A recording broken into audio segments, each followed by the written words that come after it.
El terror, que no terminaría por otros 28 años, si es que terminó alguna vez, comenzó hasta donde se puede contar con un barco hecho de una hoja de un diario que flotaba a lo largo del arroyo de una calle anegada de lluvia. El barquito cabeceó, se ladeó, volvió a enderezarse en medio de traicioneros remolinos y continuó su marcha por Wichan Street hasta el semáforo que marcaba la intersección de esta y Jackson. Las tres lentes verticales a los lados del semáforo estaban a oscuras y también todas las casas en aquella tarde de otoño de 1957. Llovía sin cesar desde hacía ya una semana y 2 días atrás habían llegado también los vientos. Desde entonces, la mayor parte de Derry había quedado sin corriente eléctrica y aún seguía así. Un chiquillo de impermeable amarillo y botas rojas seguía alegremente al barco de papel. La lluvia no había cesado, pero al fin estaba amainando. Golpeteaba sobre la capucha amarilla del impermeable, sonando a los oídos del niño como lluvia sobre el tejado de un cobertizo.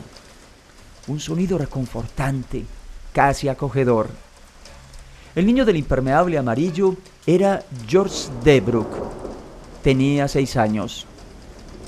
William, su hermano, a quien casi todos los niños de la escuela primaria de Derry y hasta los maestros, aunque jamás habrían usado el apodo frente a él, lo conocían como Bill el Tartaja. Estaba en su casa pasando los restos de una gripe bastante seria. En ese otoño de 1957, 8 meses antes de que comenzasen realmente los horrores y 28 años antes del desenlace final, Bill el Tartaja tenía 10 años. Era Bill quien había hecho el barquito junto al cual corría George. Lo había hecho sentado en su cama, con la espalda apoyada en un montón de almohadas, mientras la madre tocaba para Elisa en el piano de la sala y la lluvia barría incansablemente la ventana de su dormitorio.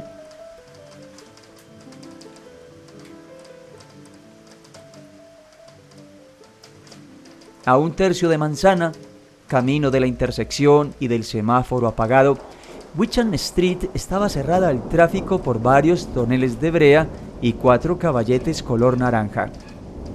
En cada uno de esos caballetes se leía Ayuntamiento de Derry, Departamento de Obras Públicas. Tras ellos, la lluvia había desbordado alcantarillas atascadas con ramas, piedras y cúmulos de pegajosas hojas otoñales. El agua había ido picando el pavimento al principio, arrancado luego grandes trozos codiciosos. Todo esto hacia el 3er día de las lluvias. Hacia el mediodía de la 4ª jornada, grandes trozos de pavimento eran arrastrados por la intersección de Jackson y Wichan como témpanos de hielo en miniatura. Muchos habitantes de Derry habían empezado por entonces a hacer chistes nerviosos sobre el arca.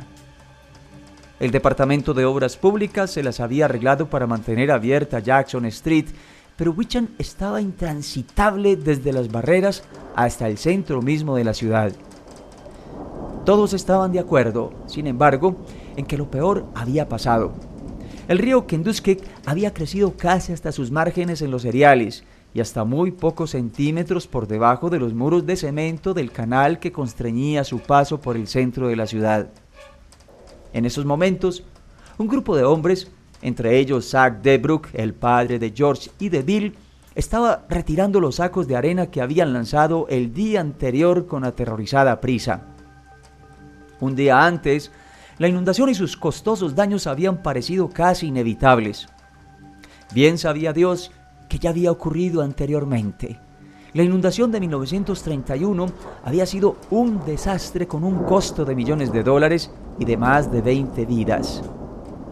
De aquello hacía ya mucho tiempo, pero aún quedaba gente por ahí que lo recordaba para asustar al resto. Una de las víctimas de la inundación había sido hallada en Bucksport, a unos 40 kilómetros de distancia. Los peces le habían comido a ese infortunado caballero los ojos, 3 dedos, el pene y la mayor parte del pie izquierdo. Agarrado por lo que restaba de sus manos, había aparecido el volante de un Ford.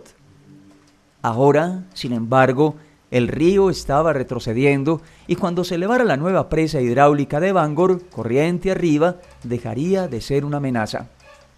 Al menos eso decía Zach Debrook, que trabajaba en Hidroeléctrica Bangor. En cuanto a los demás, bueno, las inundaciones futuras esperarían. Lo importante era salir de esta, devolver la corriente eléctrica y después olvidarla. En Derry, eso de olvidar la tragedia y el desastre era casi un arte, tal como Bill Denbrook llegaría a descubrir con el tiempo. George se detuvo justo detrás de las barreras al borde de una profunda grieta que se había abierto en la superficie de alquitrán de Wickham Street. Este barranco discurría casi exactamente en diagonal. Terminaba al otro extremo de la calle, a unos 12 metros de donde él se encontraba, colina abajo hacia la derecha. Rió en voz alta. El niño de la solitaria alegría infantil, salvando metas en aquella tarde gris, mientras un capricho del agua, desbordada, llevaba su barco de papel hasta unas cataratas a escala formadas por otra grieta en el pavimento. El agua había abierto con su urgencia un canal que corría a lo largo de la diagonal y por ello el barco iba de un lado a otro de la calle, arrastrado tan deprisa por la corriente que George tuvo que correr para seguirlo. El agua se extendía bajo sus botas, formando láminas de lodo. Sus hebillas sonaban con un jubiloso tintineo mientras George Denbrook corría hacia su extraña muerte. Y el sentimiento que le colmaba en ese momento era clara y simplemente amor hacia su hermano. Amor y también una cierta tristeza porque Bill no podía estar allí para ver aquello y compartirlo. Claro que él trataría de describírselo cuando volviese a casa, pero sabía que jamás podría hacer que Bill lo viese, tal como Bill se lo hubiese hecho ver a él en situación inversa. Bill destacaba en lectura y redacción, pero aún a su edad, George tenía capacidad suficiente como para comprender que no solo por eso obtenía Bill las mejores notas. Tampoco era el único motivo de que a los maestros le gustaran tanto sus composiciones. La forma de contar era solo una parte del asunto. Bill sabía ver.